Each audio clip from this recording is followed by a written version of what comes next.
So I wasn't allowed to go into Côte d'Ivoire. I was denied entry, which was painful because after riding about 400 kilometers, that was a long ride, and I had to turn back. And they denied me entry because of the ECOWAS blockade.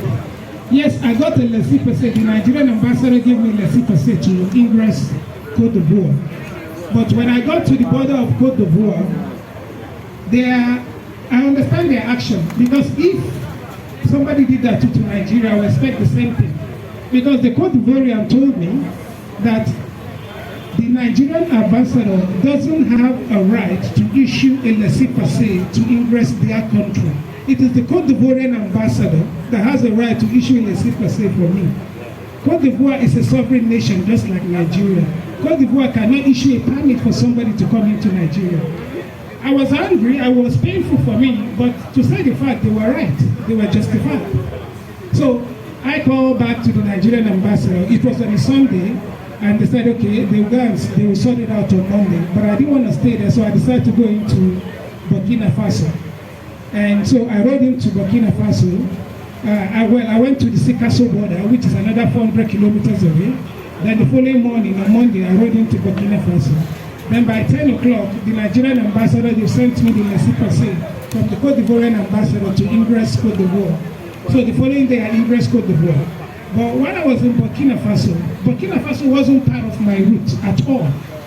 And I deliberately took out Burkina Faso because of the report on Burkina Faso. Burkina Faso has the worst rating in the report I read, the CIA fact book and the SIS fact book that I read about countries. It's red zone, it's like criminal ground, it's kidnapping, it's all those negative things. And I took it out. But when I entered Burkina Faso, the riders from where I entered from the Sikasso border to Bobo Dioulasso, the second biggest town I was going to, was 250k. So the riders too were coming from Bobo Dioulasso, and I was riding to meet them. So I rode for about 150 kilos alone. And all through the 150 kilos I rode, all I saw were innocent people, hard-working farmers, who would stop by to wait me as I ride by. I didn't experience any criminality, any dangerous thing. All I saw were friendly people along my route. And when we got to Bobo Dioulasso, we went to the oldest mosque there, which is a mosque that was built in 1830. And that's the Grand Mosque of Bobo Dioulasso. And when we got there, I met the chief imam. And I got a very beautiful surprise from the chief imam. The chief imam called all the women around there. And there were close to 300 women who came, who sat down, and were able to share the end message of NPV. It was a beautiful experience for me. And if you think about it, they didn't know I was coming. I didn't plan to go into Burkina Faso. But what did I enjoy? Hospitality, friendliness. That is the narrative of Africa. And when we left there, we went to, it coincided with when they were having the biggest festival they have in Burkina Faso. They call it the Santa Bar Festival. Am I okay? At the Santa Bar Festival, they took me to the community leader, and the same experience happened. Almost another 200 ladies, women were there that we spoke to. So it goes to show the hospitality of the African people. So the following day, I went into Burkina Faso, Yamoussoukro, where I had fellowship with the Rotarians. Then from Yamoussoukro to Abidjan, where Zainab was waiting for me. And then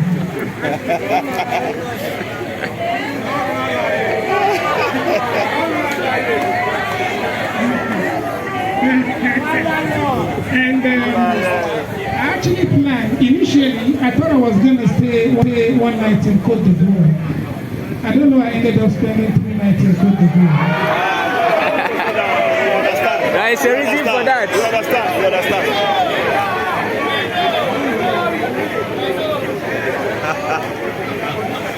But what I can tell you, what I can confirm to you is all the experiences in Côte d'Ivoire were pleasant experiences. They were nice. And if I could turn back the hand the clock, and will I repeat it? The answer is yes, I'll do it again.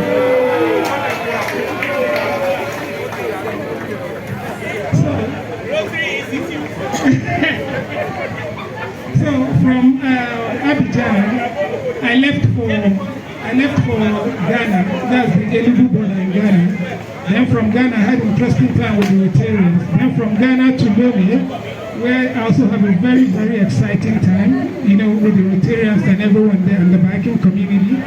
Then down to Benin, which was yesterday, an exciting time too. Then here, Lagos today.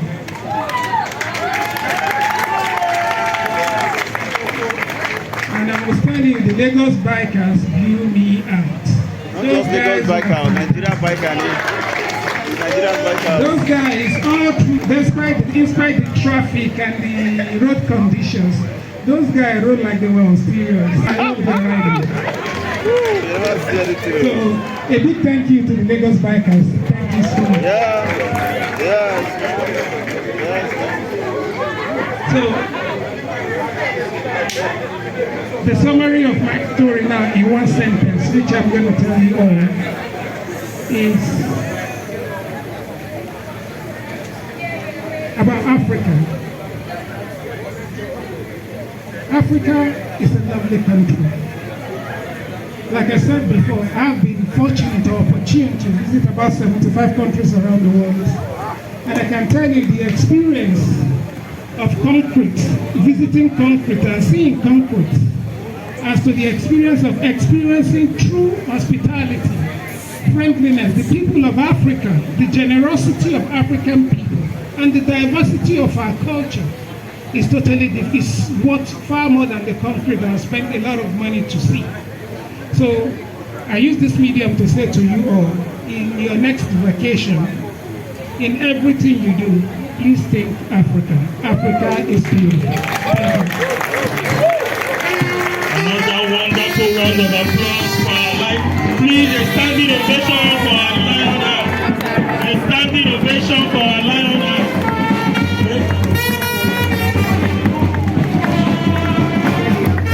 The district governor would like to make a special presentation. I would like to